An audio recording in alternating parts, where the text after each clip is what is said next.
Well, hello everyone. Thank you again for coming to watch our video and listen to our podcast for eJenn Solutions, the podcast series. And I'm so excited to have with me today Penelope Trunk. And she's just a very interesting entrepreneur, lots to talk about, and I'm going to let her take it away. But I've been following her career from afar since Brazen Careerist, and now she's moved on to other things, and we're just going to have a really great talk today. Thank you so much, Penelope. Can you please tell people a little bit more in detail than I did about your life and about everything, because it reads very well, and you have a lot of things going on. Well, I don't even know where to start. I think my career started when I announced that I was going to play professional beach volleyball, and people were like, that's not a job. And I was like, immediately won the label of a failure. And what that does is it kind of takes the pressure off you. Like, once your parents are lying about what you're doing and you're not making any money, then risk-taking becomes a lot easier, which is that what happened? Well, yeah, they told everyone I was applying to law school, and I went to LA with no money. I don't even know how I got the guts to do that. I guess because I thought, well, I have nothing else I want to do. So I went to LA with no money and had to figure out how to support myself playing beach volleyball. And I got to number 25, ranked 25 in the world. And I learned something really, really important, because every week I would just go get my butt kicked by our Olympic team because of how the rankings are. I'd be like the first person to hit them in every tournament. So the serves were incredible. And every time they'd miss a serve, they'd want to kill themselves. And I'm like, what the hell? Like, you are so crushing me, and I don't want to kill myself when I can't return your serve. And so it occurred to me that the way you get ranked higher than 25 is you live and die for what you're doing. It is so important what you're doing. And so I thought, I have to have something more important. I'm never going to be ranked higher. I don't care. Sometimes the serve would be coming at me and I'd be thinking about something else. Like, nobody does that on the tour. Nobody. Yeah.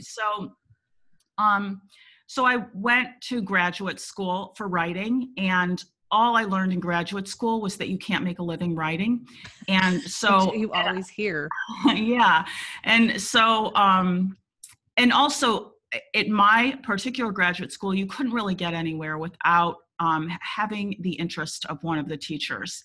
And I was only getting the interest of women, which is like the story of my life. Everyone thinks I'm gay. So nothing was working out. And so I left, and the only thing I knew how to do was hand code HTML, because my boyfriend who dumped me, that's the only way I could talk to him, was over the internet, which it was not a functioning internet at the time.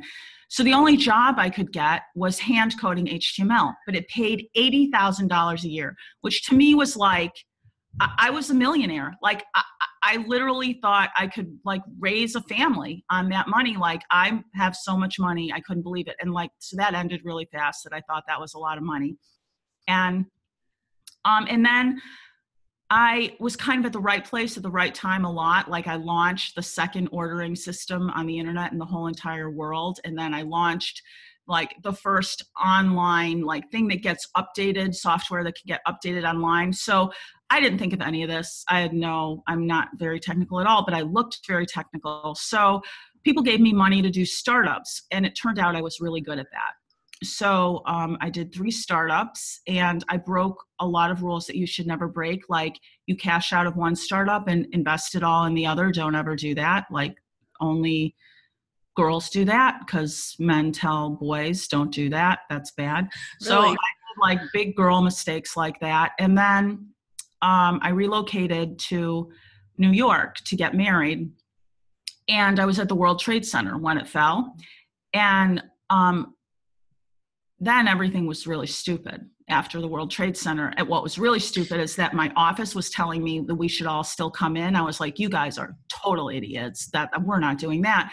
And so I had a kid with like every other person in New York. And then all I was trying to do was support my kid and not go to work, because I was like, why would I leave my kid with someone else? I just had my kid, and there was no other way to make money except go into an office, and investors don't invest in you if you're going to stay home with your kid.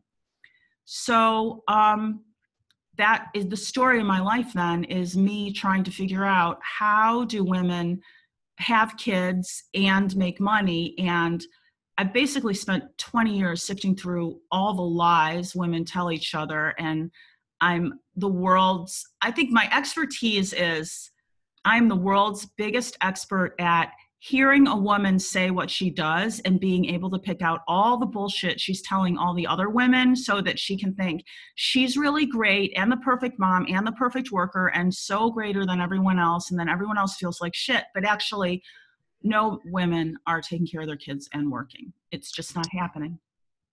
Well, so I'm going to ask you a question, because I do not have kids, and I have said many, many times, there is no way I could do a business if I had a family. There's just I don't think I would have the capability of doing it.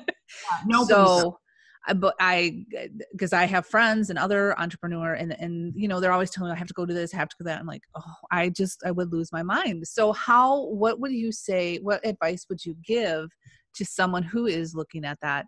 I mean, that's a loaded question, at entrepreneurship. Well, so when women think they can do it, they look at someone like me. So I make like probably, I don't know, 200 or 300 a year, and I homeschool my kids, and I'm home with them all the time. Mm-hmm. And they're like, Penelope could do it. I could do it too. But before I was doing this, I was making quadruple that, and I was working 100-hour weeks. So to me, relative to what I was doing, this is retirement.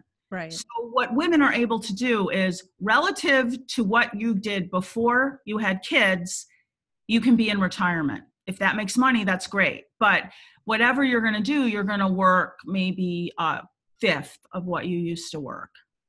Because of the time and other responsibilities that you have. Because it's absolutely absurd to miss your child's life so you can sell more widgets. Like, that's why I said by 3rd grade, women stop working outside the home, because it's absurd. It doesn't make any sense. It's just, you can't see that. Maybe some women don't see that till they have kids. I didn't see it till I had kids. Do you, I think too, the age of the internet has greatly helped. Sorry, I'm like, no, it's okay. I have a glare. Okay. Okay. Sorry. Go ahead. No, the age of the internet has just put more pressure on women, because Tim Ferriss is like, work 4 hours a week. That's right. I remember reading that you do not like him. Well, every guy. So right now I've been looking at Facebook, because I leave so much money on the table. It's unbelievable. So I've been looking at like people who tell you, here's what they did to earn $1 million on Facebook. And they're all single guys. Like, it's the world of single men using the internet to earn tons of money, and then telling women who want part-time jobs they can do it too. But no, you cannot do it. They work 100-hour weeks, and they look like they don't. All they talk about is like dating and going to the gym and their bi-coastal lifestyle, but they're working the whole time. Yeah. So it's just more pressure on women, I think. The only thing the internet does that's good for women is that it's not so lonely sitting on the playground. Because like, if you sit on the playground watching your kid, which is so boring, but if you take your eye off your kid, they die. So if you have the internet, then you can like have some kind of respite from the boredom of keeping your kid alive if you don't have a friend at the playground. Yeah, I gotcha. So that's what the internet does for women. And it's good for community, to build a community, correct? The internet? Mm-hmm. Yeah, you don't make any money from a community though, I don't think. So let's talk about that. So, because there's a lot of, especially in my industry, you hear that all the time, build a community, build a community. Wait, why do you hear that? I'm so interested. Why do you hear that? So building a community means building a like-minded group of people that are either in lifestyle or, How do you make money from them? Well, let's talk about, let me think about some big brands that are doing it lifestyle wise. Well, I keep thinking of like the Kashi people or Nike, but those are not big. They were big brands already. Big brands, and they would have buy-in. Yeah. So then people would, especially millennials, I think, form their identities by relating to big brands. Okay. But I don't see how. This is my house. Do you hear that? Is that you? Okay. No. Yeah, it's my fucking neighbors. Okay, so, yeah, I don't think you can make money off community, and I say this with 120,000 Twitter followers. I think if you put a gun to my head, I could maybe make $400 from them. So, but okay. So let's go to the Asperger. Can we talk about that? Yeah, we can talk about anything. Okay. Wait, what's because that? I feel like you have a really good community around that, right? Right. I didn't mean to, though. So I have a community around Asperger's because, as it turns out, everyone who likes me has Asperger's. Big surprise, because I have Asperger's. So that, I think, was accidental. Here's an interesting thing about the community, because I am really, really good at building communities without a brand. So I'm not Nike, but I can still build a community. Right. But I don't see how people make money from that. I think it's really limited. So, it's really limited. Possibly. It just depends. So if with Asperger's, functioning, and I've read some of your blogs and some of your courses, functioning with that, is that difficult in a job? You mean making money from, okay, so the people with Asperger's, I'm going with that. Yeah, the people with Asperger's who you can make money from as a community are women, because they're late diagnosis and they want help. Mm-hmm. Men with Asperger's can't see that they have it. It's too much. And companies that hire people to help with Asperger's only do it for the very, very top employees. Like, okay. I had somebody who was just there to keep me in line, but that's expensive. That was $70,000 a year. Yeah. So I think the whole thing about making money from community, I'm still thinking about it. I'm still forming my opinions about it, but I think that it's social proof if you have a community. So for example, Deuce doesn't make money off her community. She makes money off people believing she can build a community for them. Mm-hmm. And the biggest money I made from my community is I could launch companies with my community. So I'd get a company funded and then use my community as the first launch point. But I'd always have startups, so they didn't have to buy anything. I'd have the kind of startups where you don't have to have cash flow. So I leveraged my community. Okay. But when people think they're going to get a community and then sell things to them, yeah, that is the cost of customer acquisition. If you're going to get a community, you should just go flip burgers at McDonald's. It's way, way more time efficient. So that's exactly where I'm going with this. So, and that kind of goes into influencer campaigns as well. A lot of people think, I'm going to have all these influencers talk about my product. I'm going to build a community that way. I mean, those are the buzzwords I hear. It takes a lot of time and energy to do that. Influencers get their influence offline. Yes. And I'm sorry. Can you repeat that? Influencers get their influence offline and then bring it to Instagram as a way to market their influence to brands. Okay. So a really good example, I'm just getting ready to publish this actually, since I was getting my hair cut, and the hairdresser is like, oh, I heard you're a big blogger. I want to well, she didn't say blogger because no one says blogger anymore. She said influencer. She said, I hear you're a big influencer, which I'm like, I just have a blog. I'm like 1,000 years old. Okay. So she said, I hear you're a big influencer. I want to be a big influencer. So because I have Asperger's and I want to cause conflict everywhere I go, I was like, oh, what do you want to be an influencer in? I should have been like, oh, that's nice, and just shut up. But I have to pick at it. It's like picking at a scab. So she's like, she showed me this person who does braids, and the braids are absolutely stunning. Her Instagram is stunning. Everything about her, the whole thing, it was like, even I have zero care about braids. I can look at the thing the whole time.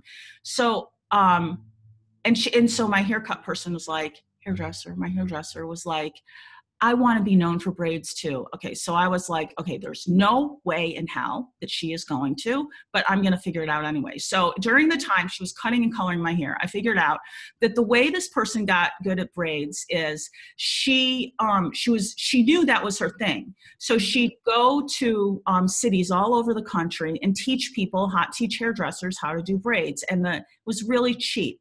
And she'd tell all the hairdressers to put the braids they do online and tag her, and then she'll comment on it. She'll tell them how they're doing, like for forever.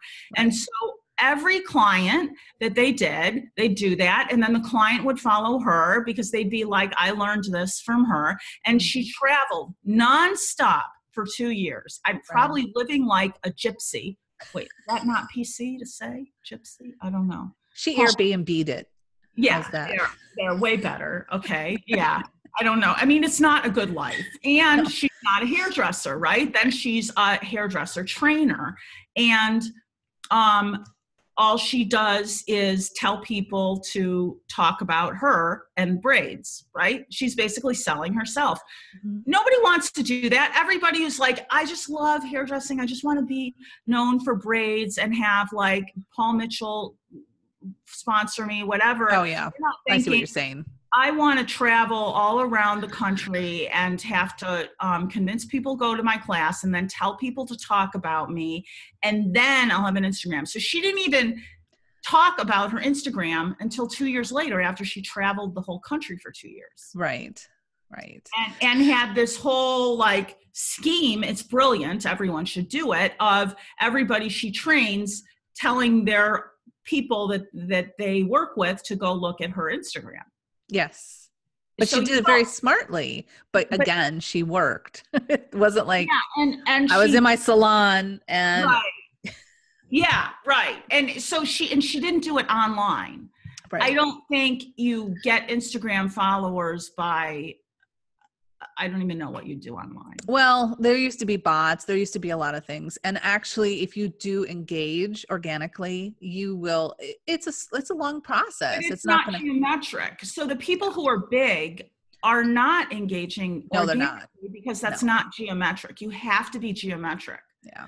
So like when I was gaining my audience, I was published in 200 newspapers. So you could say like it's organic, but it's not, because the newspapers each had their reach. Right. And I put my blog tag on the bottom of my newspaper column. So I just don't believe anybody is doing anything. There are no huge audiences that were organic. Right. Maybe in like 2005 there were. I think it is, if there is a up and coming, if you're an early adapter to a platform, I think it's easy. Yeah. But once it becomes popular and everyone's on it, forget it. It has to be print. It has to be, as you said, everywhere. I mean, you just said it. You had your Twitter handle, I think, on your articles, correct? I had my blog on my articles, but I was the only journalist on Twitter. So anytime someone wanted to say, oh, there's a journalists are using Twitter too, they'd point to me. Okay. And then Twitter would recommend me so Twitter could feel like there are really journalists there. It's so much luck. Much luck.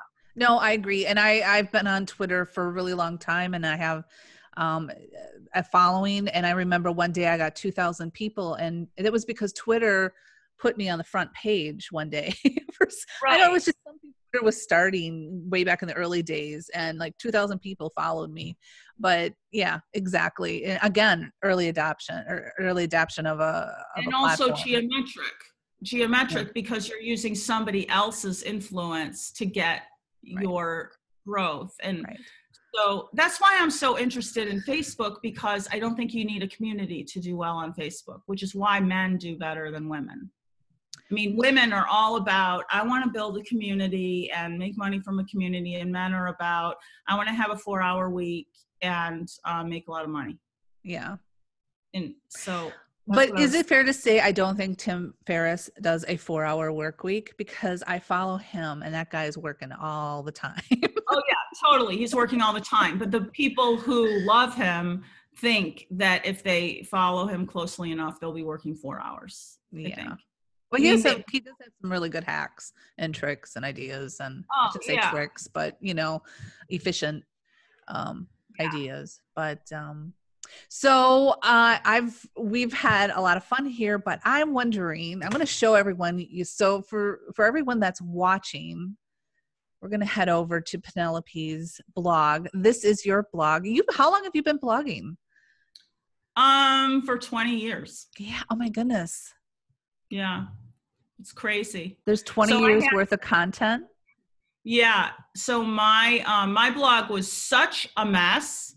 I literally, because it's like so antiquated in some of the things that we're running, I literally had to like take it all apart, like just dump everything and start over. I've had to do that on one of my blogs as well. It's heartbreaking in a way. It's so much work. Yeah. It's like going through baby pictures or something. Right. Then, but you have classes, and how do you pronounce it? Is it Quistic? Did I say that correctly? Yeah. Quistic. Yeah. And so on here, we can actually, especially write great blog posts. Is this your, yep. And we can purchase this from you to learn how to write great blog posts. I feel like that's a tongue twister. Is there any, like, you have an array of items, because you also talk about, again, Asperger hacks for people. And then you talk a lot about personality types. Right. So mostly with these classes, I'm not a great salesperson. I'm a great content person. I'm not very good at sales. So, mostly with these classes, when I find myself saying the same thing over and over and over again, I do a class. And my idea was then when someone wants to talk about that topic, I'm like, go take this class. But what I didn't understand is that people always benefit from a coaching session first, so that they have a framework for why the class is important to them. So I feel like this is like, I think, like 101 in online sales, which I totally missed the boat on, is that you have to sell something to someone at the point when they know they need it. Mm-hmm. And I skipped the point, so I know how to tell what someone's type is. And then I skipped the point where they understand why that's important and what their problem is. So I went straight to, I know your type, so I know your problem. And it's that, I can't skip that step. Duh, everybody who's good at online marketing would know that. Probably you're an expert at that. So now what I find is that people really need to have a coaching session first. So I do a coaching session, and then at the end of the coaching session, they're like, oh, I have all these other questions about it. And then I can say, oh, good, I have a class. And then they take the class. Right. This is kind of this is my ill-formed idea of online sales. But this is a good foundation. This is an excellent foundation. Yeah, so, it is. Because I do the same thing. So on my YouTube channel, if I get clients or people asking, again, that same question, I do a video because for number one, it was out of frustration and a need for time. I didn't have the time to explain it. So I just did a video and sent it to them. And that's kind of how it started for me. But this is the same thing. And where I'm missing the point is I don't have courses. Just give it free.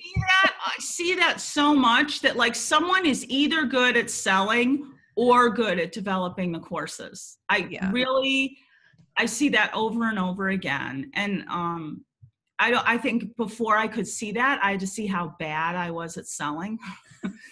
Because it's like a way of thinking. You must have that. You have that way of thinking, right? Yeah, well, the thing is I think it goes back to your comment about women. We can't have it all. I don't think as entrepreneurs you can have it all. I think there's Right. very few people that there's things that you're good at, and there's things that you're not good at, and then there's things you really hate doing, but you can do. So Yeah. I think that there's that gamut. And then especially for entrepreneurs, there's things where you should let it go, but Yeah. you still need that control, right? But So I had a really big thing as an entrepreneur. I scaled way back because I didn't want to have to be selling all the time because I'm so bad at it. And then what I realized is I made it so I couldn't hire someone like you, but that was totally stupid. That I should have scaled up and hired someone like you, and then just because someone like you can grow a business enough to pay for yourself. yeah. And so I was really slow to come to that. I think that took me a while. Yeah. And I think every entrepreneur, and even me, I'm in that process of looking for an online business manager, right, to kind of help me with things. But in the meantime, I'm doing everything that I should be hiring someone to do. So Yeah. I think it's in all of us. It's everything. We've all done it, and I'm still doing it. So if there is any one thing that you can leave us with today, what would you like it to be? This is my new thing. Scroll down to the bottom. I've never walked anyone through my site because this is such a new, okay, here, go up a little, up to this there, Wikipedia page. Yeah. So this is my, I'm not good at sales, but I'm really, really good at content. Mm-hmm. And I've noticed two things. First of all, my kids who are 14 and 17, they'd say things like, Mom, check this out. I'm the CEO of breakfast. Or, Mom, you've got to clean up the poop on the floor. You're the CEO of poop. And they just think CEO is a meme, mm-hmm. and that it's so pathetic that everybody thinks they're the CEO of everything. Right. And the other thing is that there are so many strains of people being completely sick of everybody looking perfect online and everybody wanting to be an influencer. And so I feel like the worst thing you can do is be like, I'm a CEO, I'm an influencer, I'm so great. Here's my great bio, my great story about how great I am. And so this is my little pushback here. And I'm so embarrassed to be part of the world of people who say they're the CEO of everything, which I am. And so embarrassed when people call me an influencer because I think the people who want to do that are so vapid. And so this is my, I don't know, my imposter syndrome problem, or my call out to all the people who are trying to be perfect. But my friend said that, okay, I did cut my own bangs here. And my friend is like, okay, it's one thing to look like you're pushing back. It's another thing to look homeless. And people don't want to talk to people who look homeless. So I'm considering not having homeless bangs on my site. But I do think we help each other by being genuine and honest and not acting like everything we do is perfect. Because if we say everything that we do is perfect and working out great, then everyone around us does, and then we don't learn anything from each other. And women do it so much more than men. Oh, really? The perfectness? Yeah, don't you think? What do you think? Well, I guess the women that I hang around, no. How's that? Because I don't have time for, you know what I'm saying? I know it's bullshit, as you said. Yeah. And so we should all look for that. We should expect that in the people we hang out with, that there's not that game of perfection. I mean, I actually stopped doing interviews for a while because I got so argumentative with the people that I was talking to, because they're trying to look so perfect, and I couldn't deal with the interview, and I had to take them down. And so my person who's getting me, who's like you, she's really good at online sales. She's like, do this interview and just don't be an asshole. Just try to not be an asshole. She said that to me. And I'm learning from this interview that it's great to talk to people who are real. And everyone should try to find that, because look, we got through an interview, I think, without me being an asshole. Did we do that? Yeah, not an asshole at all. Yeah, and it's because you're real. Well, thank you. I appreciate that. It must be the Madison, Wisconsin background in us, the Midwest background. Yeah, right. It's hard. People don't put up with that a lot in Wisconsin, or they can't see it, one of the two. Could be. Yeah. Thank you. Thank you so much for your time. I really appreciate it. And I'm going to continue to follow you because I just love everything that you do and have for years. So thank you again for being on the show. Thanks for having me. Bye. Bye-bye. Whoops.